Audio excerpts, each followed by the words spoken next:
자, 오늘은 하나님의 섭리의 관점에서 자기 인생을 바라보라, 그런 주제로 말씀을 전하겠습니다. 다 자기 인생에 대해서 한번 생각해보고 자기 인생에 일어난 일들을 바라보고 그렇게 하지 않습니까? 근데 이제는 자기 인생을 바라볼 때 세상적인 관점에서 바라보지 말고 하나님의 섭리의 관점에서 바라볼 수 있기를 주의 이름으로 축복합니다. 요셉 이야기에서 제일 중요한 주제 중에 하나가 뭐라 그랬어요? 하나님의 섭리. 우리 인생이 다 하나님의 섭리 가운데 이루어지는 거다. 그게 중요한 것이라 그랬습니다. 자, 이 섭리, 우리가 자꾸 이제 하나님의 섭리 굉장히 어려운 말이죠, 사실은. 이 섭리라는 말을 사용하는데 섭리가 무슨 뜻일까요? 섭리, 하나님의 섭리 그럴 때 사전적인 뜻은 우주 만물과 인생을 다스리시는 하나님의 뜻이라는 말이에요. 우주 만물과 인생을 주관하시는 하나님의 뜻, 그걸 우리가 섭리라고 합니다. 섭리. 자, 그러므로 우리가 하나님의 섭리를 믿는다고 말할 때 그 의미는 우리는 이 우주 만물과 인생이 어떤 자연 법칙이나 우연에 의해서가 아니라 하나님의 주권적인 뜻 가운데 이루어진다는 것을 믿는 거죠. 굉장한 신앙 고백을 하는 거예요, 우리가. 내 인생에 벌어지는 일들이나 또 인간의 역사 속에 벌어지는 일들이나 이 우주 만물이 운행되고 있고 벌어지는 이 모든 일들이 무슨 자연 법칙이나 그냥 인간의 변덕스러운 어떤 결정이나 우연에 의해서 되는 게 아니라 눈에 보이지 않지만 살아계신 하나님의 그 섭리, 뜻 가운데 이루어진다는 거죠. 뜻 가운데. 우리는 그것을 믿습니다. 우리 기독교인들은. 자, 이것을 우리 인생에다가 좋게 적용해 보면 내 개인에 일어나는 모든 일들도 어떨 때는 뭐 좋은 일들이 일어날 때도 있고 어떨 때는 좀 힘든 일들이 일어날 때도 있죠. 그러면 이 하나님의 섭리에 대한 신앙이 없는 사람은 매일 일희일비하는 거예요. 좀 좋은 일이 벌어지면 아이고 하나님 감사합니다 막 찬송을 부르고, 조금 더 힘든 일이 벌어지면 아이고 하나님 나한테 왜 이러십니까 라고 원망하고, 신앙이 매일 요동치는 어린아이 신앙이 되지만 하나님의 섭리를 굳건히 믿는 사람은 내 힘든 일을 당할 때나 좋은 일이 벌어질 때나 항상 이 가운데 어떤 내 인생을 향하신 하나님의 선하신 뜻이 있다는 걸 깨닫게 되는 거죠. 그럼 흔들리지 않는 거예요. 인간의 철학과 종교를 보면은 이 신에 대한 두 가지 이해가 있습니다. 뭐 기독교를 넘어서서 모든 종교와 철학을 보면 하나는 이제 범실론이고 하나는 이실론이죠. 범실론은 뭐예요?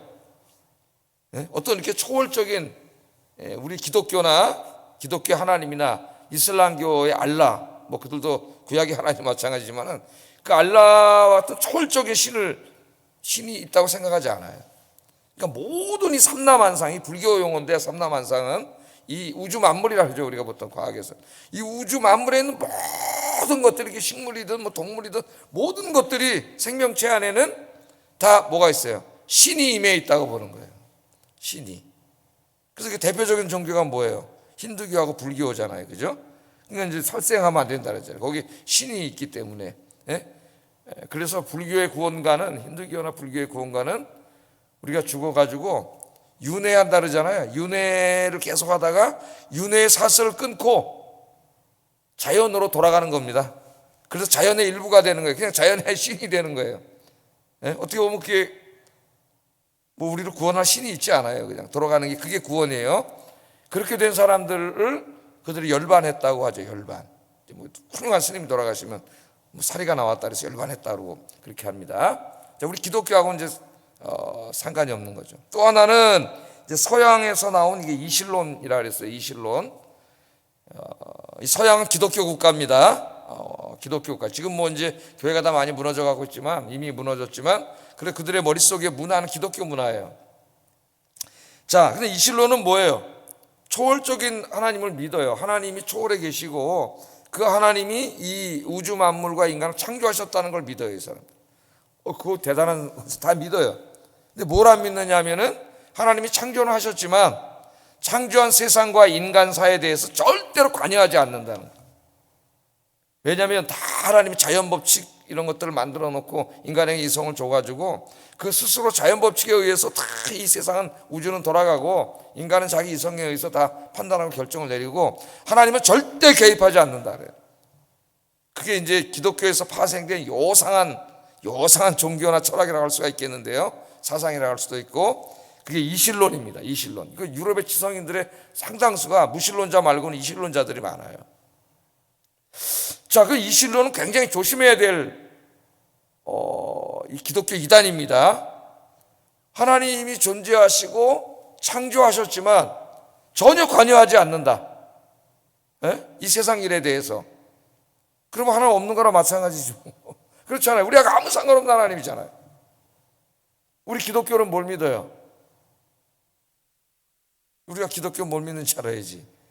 하나님은 초월해 계신, 우리 인간이 살고 있는 이 지구뿐만 아니라 이 우주를 초월해 계신 하나님이시죠.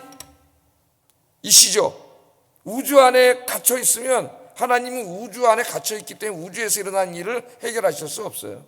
우주를 창조하셨으니까 훨씬 크시고 위대하신 하나님이신데, 그 하나님이 이슬람교가 믿는 것처럼 자기 초월에만 있는 게 아니라 우리를 너무나 사랑하셔서 어떻게 해요? 우리를 날마다 지켜주시고 보호하시고 인도하기 위해서 우리 인생에 개입하세요. 2000년 전에는 육신의 몸을 입고 오셨고, 그분이 예수님이고, 지금은 성령님이 오셔가지고 늘 우리 인생사를 지켜주고 계시죠. 그래서 우리는 초월의 하나님을 믿으면서 동시에 내재하시는 하나님을 믿어요. 그게 우리 기독교가 이 힌두교나 불교나 이슬람교 이런 종교들과 다른 점입니다. 자, 그런데 안타까운 것은 오늘날 이 신앙생활을 하면서도 오늘날 이 21세기 많은 이 현대 그리스도인들이 이신론적인 하나님을 믿고 있다는 거예요. 이들이 말로는 그렇게 얘기합니다. 머릿속으로도 하나님은 살아계시고 우리가 기도하면 응답하시고 지켜주시고 보호하시고 그렇게 믿지만, 진짜 하나님이 우리의 인생사에 개입하시고 인간의 역사하셔서 이 섭리하시고 지켜주시고 보호하시고 인도하시고 기도에 응답하시고 때로는 병도 고쳐주시고 막 하나님이 이렇게 인간사에, 내 인생사에 관여하시고 찾아오셔서 역사하신다는 것을 거의 잘 믿지 않아요. 기대하지 않습니다. 이 기독교가 이 현대인들에게 있어서 점점 종교화되어 가고 있는 거죠. 하나님이 진짜 살아계시고, 제가 늘 강조하는 게 그래서 그거예요. 살아계시고 존재하고 계시고, 그러니까 여러분은 믿음이 있는 분이 새벽기도 나온 거예요. 내가 새벽에 나가서 교회에서 기도할 때에 나를 찾아오시고 내 아픈 것도 치유해 주시고 마음의 병도 고쳐주시고 내 인생길도 인도해 주시고 경제적인 문제, 가정의 문제, 이 모든 세상의 문제를 다 하나님이 해결해 주시고 늘 나와 동행하신다는 것을, 이걸 믿는 것이 진짜 믿음인데 거의 그렇지 않아요. 그러다 보니까 기도는 하는데 다 형식적이에요. 기도해도 별로 무슨 하나님이 진짜 역사할 거라고 기대하지 않아요. 그 유명한 얘기가, 제가 여러분에게 우스갯소리로 가끔 얘기하는 어느 그 주교의 기도 소설, 조그만 소설 이야기 아닙니까? 매 습관적으로 7시에 가서 기도하다가 어느 날 진짜 하나님이 내가 여기 있다 그랬더니 기절해서 심장마비로 죽었다 그랬잖아요. 늘 기도했지만 진짜 하나님이 살아계셔서 자기 곁에 늘 계시고 그걸 확 정말 이렇게 느끼지 못했다는 거죠. 그래서 21세기 기독교인들이 대부분 이신론은 아니지만 말로는 믿는다 그러지만은 사실은 그렇지 않아요. 이신론적인 하나님 믿는 경우가 굉장히 많습니다. 우리 하나님은 살아계셔서 온 우주 만물과 우리 인간을 창조하신 하나님일 뿐만 아니라 이 창조하신 이 세상과 우주, 그리고 특별히 여러분 한 사람 한 사람의 인생 속에 개입하셔서 섭리하시는 하나님인 줄로 믿습니다. 그것을 이 요셉 이야기는 계속 우리에게 보여주는 거예요. 그걸 배워야 돼. 그게 이제 어떻게 보면 신앙에서 가장 높은 단계의 성숙한 신앙이라 할 수가 있겠어요. 자, 먼저 요셉에 대해서 또 한번 보겠습니다. 섭리의 관점에서, 하나님의 섭리의 관점에서 보는 것. 세상의 관점에서 보면은 노예까지 팔려가서 다 망했던 인생이 어느 날 그 재수 좋아가지고 하루아침에 팍 운이 좋아서 그냥 총리가 된 뭐 이런 거죠. 그냥 다 우연에 의해서 이루어진 거죠. 재수가 좋고 행운이고. 그런데 성경은 그렇게 얘기하지 않고 요셉의 인생 모든 것 가운데 하나하나 일들 가운데 다 그게 뭐예요? 하나님이 요셉을 그 자리에 올리기 위해서 하나님이 역사하시, 하나님 다 뜻 가운데 이루어진 거예요. 섭리 가운데. 그러니까 여러분 인생 하나하나도 작은 퍼즐 하나하나는 뭔 일인지 잘 모르지만 결국은 퍼즐을 다 맞추면 하나님이 여러분 인생에 계획하신 그림이, 멋진 인생의 그림이 나오는 거예요. 명품 그림이. 자, 한번 생각해 보세요. 총리가 이제 됐습니다. 그랬고 어느 날 있는데 형들이 찾아왔잖아요. 곡식사로. 어제 우리가 공부한 것처럼 곡식사로 찾아왔어요. 일단의 사람들이 왔는데 10명이 이래 봤더니 많이 보던 사람들이에요. 누구예요? 자기 20여 년 전에 20한 3, 4년 전에 죽이려고 하다가 팔아먹었던 바로 그 못된 놈들이잖아요. 예? 못된 형들이에요. 분노가 확 치밀어 올랐을 때 그때 하나님이 딱 뭘 생각하게 하셨어요. 20여 년 전에 그가 꿨던 꿈을 생각하게 하셨잖아요. 그 형들이 와서 다 자기에게 절하던 꿈, 그걸 보면서 이 요셉이 하나님이 주신 꿈을 생각했고, 그걸 보면서 내가 이제까지 그 형들이 나를 미워하고 막 노예상인 팔아먹고 그래서 13년 동안 노예 생활하다 감옥에 갇히다가 막 그 고생을 다 하고 이 모든 것들 가운데 이게 우연히 그냥 이루어진 게 아니라 이 가운데 뭐가 있다는 걸 알게 돼. 하나님의 손길이 있었다는 걸 알게 되는 거죠. 하나님의 손길이 있었다는 것을 깨닫게 됩니다. 그것을 깨달았을 때 요셉은 자신을 애굽으로 보낸 것은 형들이 아니라 하나님이라는 걸 깨닫게 돼요. 이제 나중에 이걸 고백합니다. 나중에 또 공부하다 보면 직접 자기 입으로 말해요. 나를 여기 보낸 거는 형들이 아니라 형들이 보낸 거죠. 그런데 사실은 이 모든 일이 애굽으로 가서 이렇게 애굽의 총리가 되게 해서 이제 하나님의 구원의 역사를 이루려고 하시는 하나님의 큰 그림 속에서 다 이루어진 것이라는 걸 깨닫게 되고 하나님이 보낸 것이다. 하나님이. 여러분 믿습니까? 그런 섭리의 관점에서 본다면 우리 인생에 벌어진 일들은 다 하나님의 손길이 역사하고 있는 거예요. 그래서 이것을 깨달으면서 요셉은 형들을 용서할 수 있었던 거죠. 또 형들이 자기들끼리 얘기하면서 자기들의 잘못을 뉘우치는 말을 주고받을 때는 감정이 복받쳐 올라가지고 통곡을 하고 울었죠. 가서 20여 년 만에 형님들을 만나고. 그래서 하나님의 섭리의 관점에서 모든 것을 바라보면, 내 인생의 모든 걸 바라보면 모든 것이 감사요 아멘일 뿐입니다.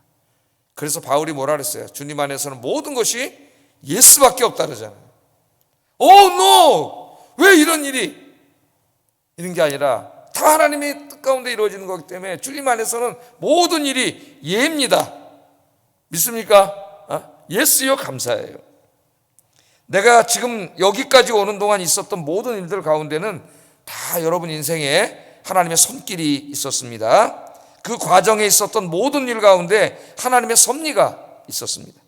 이제까지 살아오면서 부딪혀왔던 수많은 사람들 가운데에도 다 하나님의 손길이 역사하셨습니다.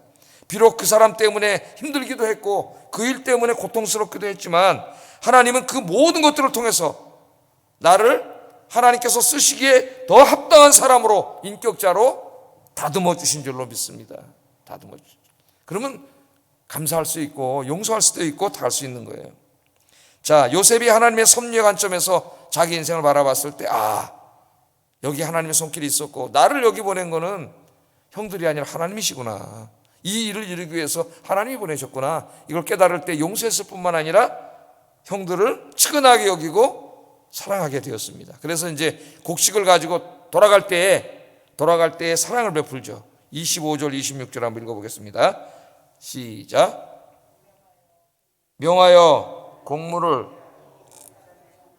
각 사람의 돈은 그 자루에 도로 넣게 하고 길 양식을 그들에게 주게 하니 그대로 행하였더라. 그들이 곡식을 나귀에 싣고 그것을 떠났더니. 어떻게 한 거예요? 곡식을 이제 줄 때 한 명만 볼모로 남고 9명 가잖아요. 그냥 우리 옛날에 고향에 가면 어머니가 그냥 막 바리바리 싸셔가지고 막 이만 못 때리다가 자식들 가는데 하나라도 뭐 주시려고 그 어머니들이 다 이렇게 주시잖아요. 그러니까 여기 꼭 그런 것 같아요. 명하여 곡물을 그 그릇에 탁 명령을 내려가지고 정말 가득가득 다 채워서 주고, 또 어떻게 했어요? 길에 가다 먼 길을 가야 되니까 길에서 먹을 양식까지도 막 탁 채워주고, 그 다음에 그들이 이제 곡식값으로 갖고 온 돈은 또 몰래 자루에다가 돈을 탁 넣어주고, 마치 엄마가, 친정 엄마가 자식들 오랜만에 오면 자식들 챙겨주는 것처럼, 그거 뭐 이렇게 자식들이 이쁘다고 부모가 자식에게 하는 만큼 자식이 부모에게 효도해야 되는데 그걸 다 바리바리 싸가지고 그렇게 이제 이렇게 준 거죠. 그래서 여기를 보면은 요셉이 얼마나 형들을 측은하게 여기고 사랑하는 마음이 가득했는가를 알 수가 있습니다. 자, 여러분, 이 악이 우리를 쓰러뜨리기 위해서 공격을 할 때는 2번 공격을 한다 그랬어요. 제가 2번 공격을 합니다. 악은 우리에게 처음에는 어떻게 공격? 악으로 행해요. 악을 행해요. 그러면 우리는 그 악을 당할 수밖에 없습니다. 자, 요셉에게 적용해 보면 형들이 요셉에게 악을 행했어요. 막 죽이려고 그랬어요. 노예로 팔아먹었어요. 그 요셉은 당할 수밖에 없어요. 힘이 없기 때문에. 예? 우리도 막 그런 일을 당한 누구에게 막 오해를 받기도 욕을 먹기도 하고 막 악을 당합니다. 그러나 악이 최종 승리를 거둔 게 아니에요. 악이 최종적으로 요셉에게 승리하려면 요셉이 형들에게 복수하게 만들어야 됩니다. 그럼 이쪽은 악을 행하게 하고 이쪽은 복수하게 하고, 그래서 서로를 파멸시키는 것이 마귀, 즉 이 악의 뜻이에요. 악의 뜻. 그러니까 요셉에게 최종적인 승리를 거두려면 요셉이 형들을 봤을 때 화가 나가지고 이놈의 새끼들 해가지고 죽이면 악은 요셉에게 완전히 2번 다 승리하는 거예요. 요셉은 패배하는 거예요. 그러나 요셉이 형들을 용서하고 선으로 악을 갚으면 악은 패배하고 요셉이 최종적으로 승리하는 겁니다. 그러니까 여러분, 우리 인생을 살아가면서 내가 첫 번째 당하는 악은 어쩔 수 없어요. 저 사람이 나를 일방적으로 막 나에게 악을 행하고 막 그러는 거기 때문에 당할 수밖에 없어요. 그러나 사탄이 원하는 거는 악을 당한 내가 저 사람에게 복수하게 만드는 거예요. 그러면 이제 완전히 나를 넘어뜨리고 나에게 승리하는 거죠. 그러나 내가 그것을 깨닫고 저 사람을 용서하고 하나님 뜻 가운데, 섭리 가운데 받아들이면서 용서하고 화해하면은 악은 나에게 완전히 최종적으로 패하는 겁니다. 그리고 내가 승리하는 거예요. 그럼 우리는 선으로 악을 이기는 거예요. 악은 절대로 우리를 이길 수 없어요. 악에게 지지 말고 선으로 악을 이기는 여러분 되시기를 주의 이름으로 축복합니다. 요셉이 이 모든 일이 어떻게 이렇게 할 수가 있었습니까? 어떻게 용서하고 사랑할 수 있었어요? 내 인생에 벌어진 모든 이 일들, 17살 때부터 노예로 팔려가가지고 이 13년 동안 고생했던 그 모든 일들, 또 총리로 지금 일을 하고 있는 모든 일들이 우연이 아니고 나를 팔아먹은 형들 때문에 온 게 아니고 다 여기 하나님의 손길이 있었고 하나님의 섭리가 있었다는 걸 깨달았기 때문에 용서하고 사랑할 수 있었습니다. 여러분들도 오늘 이 하나님의 섭리의 관점에서 인생을 바라볼 수 있기를 주의 이름으로 축복합니다. 이건 형들도 마찬가지예요. 형들은 원래 좀 거짓말하고 속이고 이 못된 놈들인데, 이 과정들을 통해서 하나님이 이런 이제 곡식이 막 흉년이 들게 하고 기근이 들어서 곡식을 사오게 하고 또 막 3일 동안 어제 공부가 감옥에 갇혀서 막 죽으면 어떡하지 막 그런 공포 속에 있게 하고, 오늘 여기 말씀처럼 또 돈 자루를 열어봤더니 돈이 다 있잖아요. 돈이 다 있으면 죽잖아요 이제.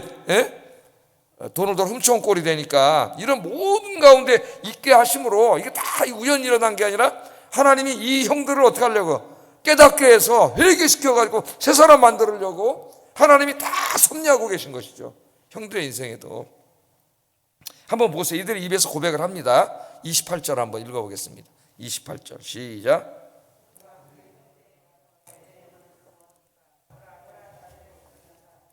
이에 그들이 혼이 나서 떨며 서로 돌아보며 말하되 하나님이 어찌하여 이런 일을 우리에게 행하셨는가. 길이 머니까 가다가 이제 우리나라로 조선시대 말로 하면 주막에 들어가 이제 하룻밤 자면서 이제 주머니에 곡식을 보려고 딱 열었더니 돈이 거기 그대로 있는 거예요. 돈을 분명히 줬는데 돈자루가 있는 거예요. 그럼 이거 돈 훔쳐온 거밖에 안 되잖아요. 얼마나 무서웠는지 혼이 나가서 떨었다 그랬어요. 왜? 그 상황이면 벌써 돈이 없어졌다는 걸 알고 바로 애국군대가 쫓아올 게 뻔하고, 그럼 거기서 이제 진짜 죽는 심리도 못 가서 이제 능지처참을 당하는 거죠. 그러니까 혼이 나갔다 그랬어요. 혼이 나가서 또 우리 꼼짝없이 죽었구나. 그러면서 그 다음에 입에서 나온 말이 뭐예요? 하나님이 어찌하여 이런 일을 우리에게 행하셨는가. 하나님 속에 이 사람들 입에서 처음 나온 것 같아요. 하나님이 어찌하여 우리에게 이 일을 행하셨느냐. 이 말 속에 뭐가 있어요? 자기들이 행한 죄, 요셉에게 행한 죄 때문에 하나님이 우리를 심판하시는구나. 물론 죽지 않았지만 그때 죽는지 알았죠. 그 순간을 통해서 깨닫게 하신 거죠. 하나님이 우리를 심판하시는구나. 하나님이 어찌 우리에게 이런 일을 행하시는 거. 그 말은 이제 그 죄값을 우리가 받는구나. 그런 말이에요.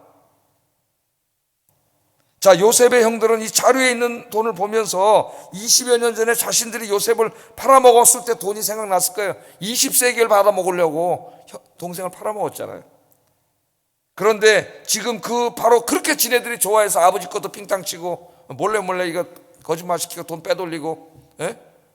동생도 20에 팔아먹고 20세겔에 그랬는데 그렇게 사랑하는 돈 때문에 이제 죽게 생겼어요. 돈 때문에. 여러분, 돈은 우리 살리는 게 아니라 결국 죽여요. 예? 하나님 뜻대로 돈을 사용하지 않으면.